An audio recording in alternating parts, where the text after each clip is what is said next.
Good morning and welcome to the show. You're a member of parliament representing Uganda at EALA, serving your first and perhaps you're yet to get another term if what you've told me before the show began is anything to go by. Good morning. Good morning.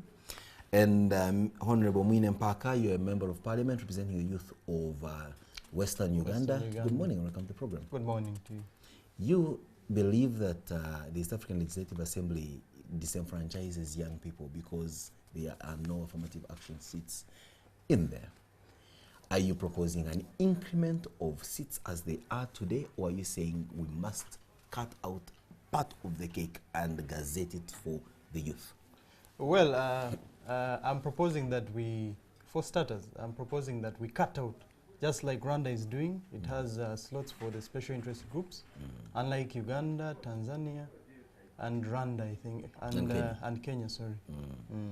And well, you also you will appreciate that that may not come very well with the fact that many who contest for EALA are for the most part politicians that have perhaps failed to make it on the local scene for parliament. Because when you look at the ones who are contesting now, even those who contest, even those who are inside there, you fail a local bid here and the next point of redemption is EALA. And many of them are not very youthful, if I may say. How much do you think you're going to get in terms of acceptance to your motion? First of all, this motion has not started here in Uganda.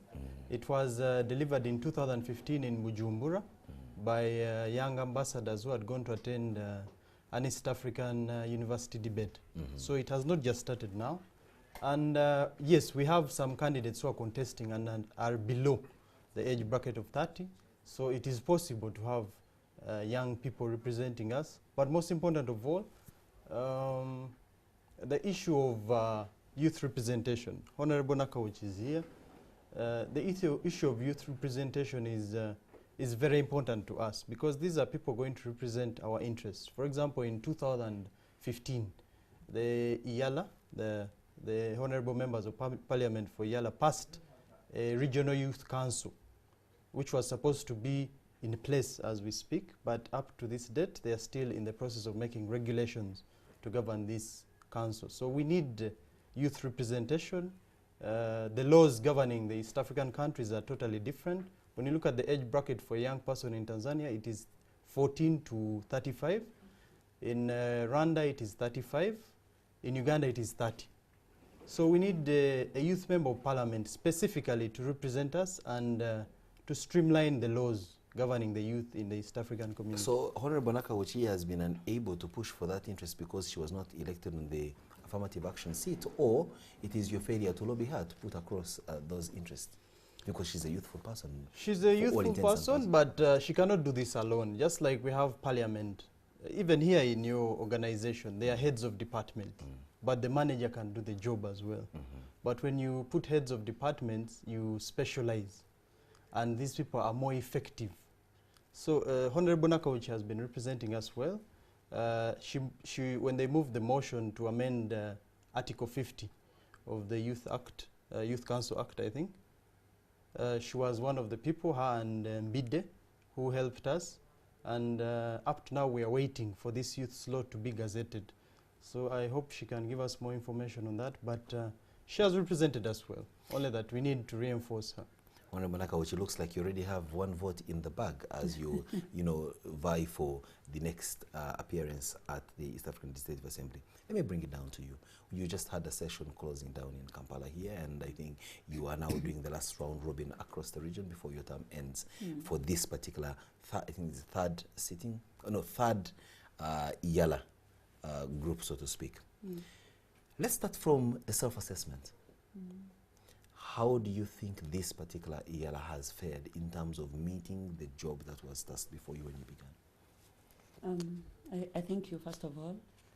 Allow me, first of all, to digress a bit, going back to what he has commented about. The Assembly has not failed to deliver on issues regarding youth. In fact, when the youth policy was passed, first of all, it was intended to harmonize the definition of youth, because the EAC defines a youth to be a person between the age of 15 to 35.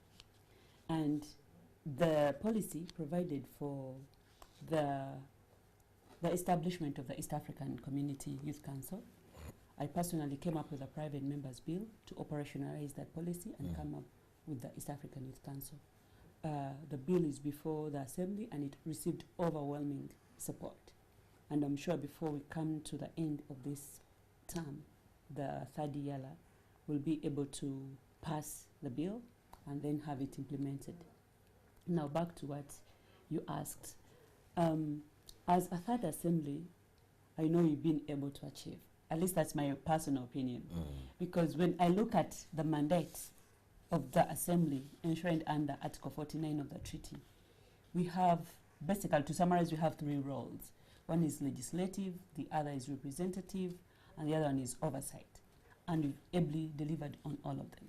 Let's look at the composition of the Ugandan team in there. Of course, some critics will say it's a bunch of failed politicians at home who, especially for the NRM party, are there really as a token, so to speak, having had their own political woes back here, and they are sent there so that they cannot, possibly may not cause trouble back home and all sorts of things. And so when they get in there, they are not the quality that one would expect. Do you agree with that kind of sentiment? First of all, I don't believe that people who are sent there are a bunch of failure, because failure is always in the mind. For me, when I define my achievements, I say, I assess my goals that I set. When I'm able to achieve my goals, then I'm not a failure. Maybe somebody else can see it in the other way. But when you look at the provisions of the treaty under Article 52E, they speculate on who is supposed to qualify as a member of EALA. And the number one qualification is proven experience in issues of integration, in issues of legislation, in order to be able to consolidate and further the gains of integration. Right over there. Mwine Baka, do you think that particular provision caters for young people? Because there's a proven experience. For the most part, many of you don't have the experience. You want to come and learn on the job, soiling yourselves along the way, and perhaps acting as impediments to the momentum that the experienced bunch have put in place. Why don't you just be contented with what you have locally, gain the experience, and the next time you can vie for a parliamentary seat at EALA, having had the experience of legislation, oversight, and representation at the local parliament? I don't think the issue of experience is a very big concern, because, for example, when you're getting married, they don't ask you for experience. But when you are at AFCON and you haven't played there for 39 years, you make blunders like this other team that all, you're in the 88th minute, you are comfortable with a draw, but somehow you go to attack and you are not quick enough to come back and defend. The absence of experience shows clearly. Yes, it is a factor that would be relevant, especially for these senior politicians. But really for the young politicians, it is very hard to ask for experience in any case, because when someone gets the experience, he has already gone past the age bracket. However, we have a few candidates who have experience in youth politics, not necessarily this kind of seat, but we have Abel Lilian, the National Youth Council chairperson. Are you now campaigning for somebody? I don't think it's fair. I'm not campaigning for her, but you talked about experience, and she's well experienced. She has served at the university, Makerere University, and she's currently our National Youth Council chairperson. So all we need is experience in that particular field. Honorable Nakauchi, let's get down to the rounds that are being made now, 15 months prior to the election. We believe that this has come a bit too early. Is it the normal trend of things? Do you normally go out to start campaigning and getting acclimatized to the corridors of our local parliament to get the votes this early, or do we see something quite amiss? Actually, it's not any early. The EALA Elections Act under Section 4 provides that elections of EALA members should take place at least 90 days before end of term of EALA. The EALA term is ending on 4th June.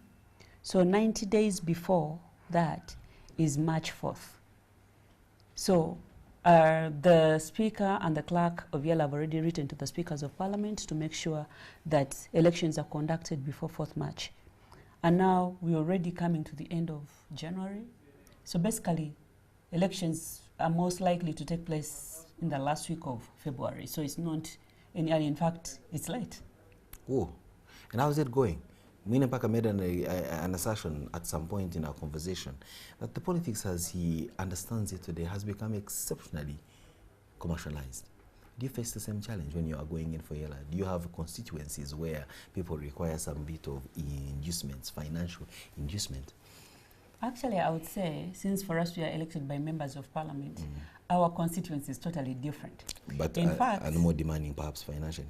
Because no, they know the value of money. No. Mwinepaka could easily bribe his youth 5,000 and all that. But to now, how are you going to bribe a member of parliament who knows what 5 million shillings out of a whim? No, actually what the members of parliament demand is intellectual capacity. In fact, you go to parliament and they would buy you lunch, they'll buy you tea. They don't demand financial, nothing. Really? They just demand that intellectual ability. They have questions for you that you should be able to answer. That's their measure, but none of them asks for cash, physical cash. At least I've not found any asking for physical cash. That is the response you're giving because you're on TV. But if the camera switched off and the lights became dark and it was you and I having a candid conversation, is that the same answer you'd give me, Susan? I would give you the same answer personally, because this is now from personal experience. I've not found any member who has asked me for financial assistance or any demand financially. But instead, I've gotten favors from members of parliament. That's the point where someone says good luck. Thank you. As we conclude this program, certainly time is not on our side, but let's look at, let me bring it down to where you are. 5 seats for youth in the August House. Is that sufficient enough? Are you pushing the youth agenda to the point where you feel your constituents are well served? Of course, you also have a huge constituency in terms of geographical space and the numbers, because we're talking about this country having over 70% of its population as young people. So you represent a huge demographic. Is that still sufficient? I think it is sufficient. Wouldn't wish for more youth members of parliament. What we have is enough. And I thought you were going to say you need a youth member of parliament per district like we have for the ladies. No. What we have is enough, because we're working together with the other youthful politicians, because every politician has youth in his constituency, one way or the other.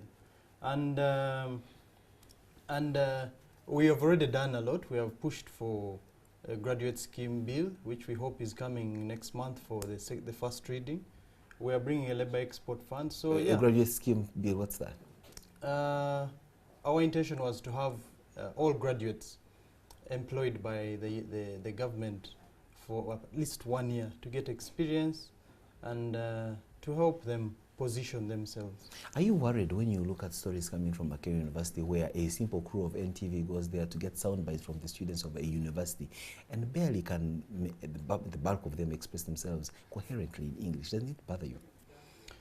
Yes, it is true. We have a weakness in our education system. It has not equipped our young people with knowledge, skills and cultural values to deal with the after-school life. But this is a gradual process we hope to solve by the end of our term. What about the self-destruction that for the most part is afflicting many young people across the country, where you find the bulk of them have taken into such activities as shisha smoking, alcohol, taking in copious amounts? Doesn't it bother you as a legislator, and how much do you come in to act as a counselor and guide to many of your peers? Well, it bothers us because our laws are weak. Is it weak laws or weak enforcement?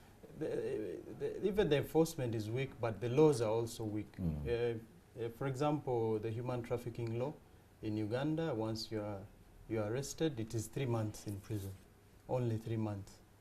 I am very happy the East African Legislative Assembly passed a bill, I think it was in 2016, yes, on the anti-trafficking, human anti-trafficking. So the laws are weak, much more so. Even the implementation is weak. People who are below 18 should not be drinking, but this is something we have to work on. It is a system we found, and you cannot easily change it. Nakauchi, let's get down to you, Honorable, and look at some of the let's look at the conduct of EALA representation. See, many Ugandans sometimes are apprehensive, especially coming from the fact of the other skirmish that we had where midway we changed speaker, and although these altercations where it became like village cat fights and all that. Our presence there did not seem to serve with the kind of dignity that we ought to have showed as members of parliament of a country like Uganda that is a political kingpin in the region. What's your hope for the next bunch of legislators? Mature, composed, or you want the same old ruckus makers who then will come in and tilt tables and things of that nature? First of all, allow me to say that what defines us as an assembly is not our lack of challenges, but our ability to get over those challenges. Wow, and I like that. pave a way forward. It's very philosophical. So I know the new assembly is coming up, and I personally anticipate that we are going to have a lot of young people in that assembly, but also not closing out the senior people, because at least you can have people to guide you somehow, somewhere, especially when you're going astray. So it should be a balanced group. Yeah. Wow, that's quite very interesting. And as the curtains close down on you, how has been your, integrative relations with legislators from other countries?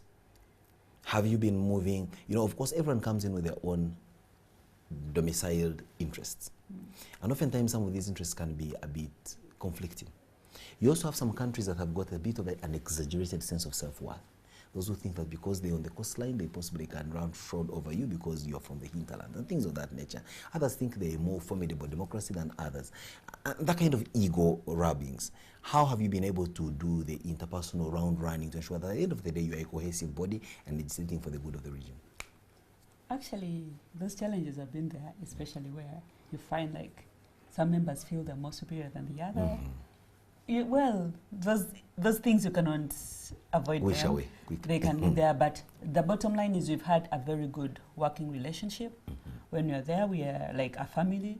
We all have the same objectives. We want to further the gains of the community. And then at the end of the day, we all have our partner state interests that we want to make sure that they're being achieved. So we've tried to work hand in hand with them. Of course, once in a while we lobby each other on given policies and programs, and that's what we've been able to achieve.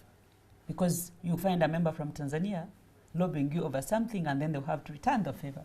So at least we've been working as a family, as a team. My final question, of course, will bring in a bit of an elephant into the room, and the elephant usually for our politics is the issue of corruption. How much of that do we get to see in the assembly? Do we get situations, because you don't have, these little committees like we have here, which are oversight committees, and bring in people, grill them, and the allegations of money changing hands.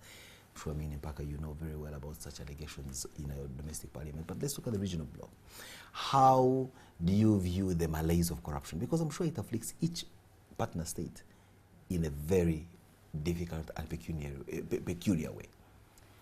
Well, I should say that at regional level we've been lucky enough, because all the times we've had allegations of corruption, the speaker's been quick to constitute like a committee, a select committee, and then usually the Committee of Legal Rules and Privilege to go into detail and investigate such allegations. We've had even to call for forensic audits to investigate the issues further, but it has always turned up otherwise. Like, you end up like the room has been baseless. So there's not been any proven case of corruption. So we can comfortably say that members of parliament at EALA are actually a communion of saints. I shouldn't say that we're saints, but at least, when there's an allegation, there must be proof. So the absence of proof denotes the absence of a misdemeanor or a peccadillo, so to speak. Partially. Or you're too smart that you cover your trades. No, because for example, when a forensic auditor comes in, it's so hard to cover up any of those traits. Everything would be unearthed. So let's put a cap to this. We say you're innocent until proven guilty. Indeed. And now these people have been proven innocent. Or now who am I to allege that there have been cases of corruption? Or we can even say, catch me if you can. I'll not say that. It's been a pleasure hosting you, Honorable Susan Nakawuchi, a Member of Parliament representing Uganda in the East African Legislative Assembly, and Honorable Mwine Mpaka, a Member of Parliament representing the youth of Western Uganda in the Ugandan Parliament. And you, of course, our viewers who keep glued to this program and listening to the emotive discussion that we have on various issues. It's been a pleasure having you, and please keep in touch. We are now going in for yet another quality set of programming here on Morning at NTV, but we'll return tomorrow with a big story with yet another emotive conversation on a topic that does affect you and I.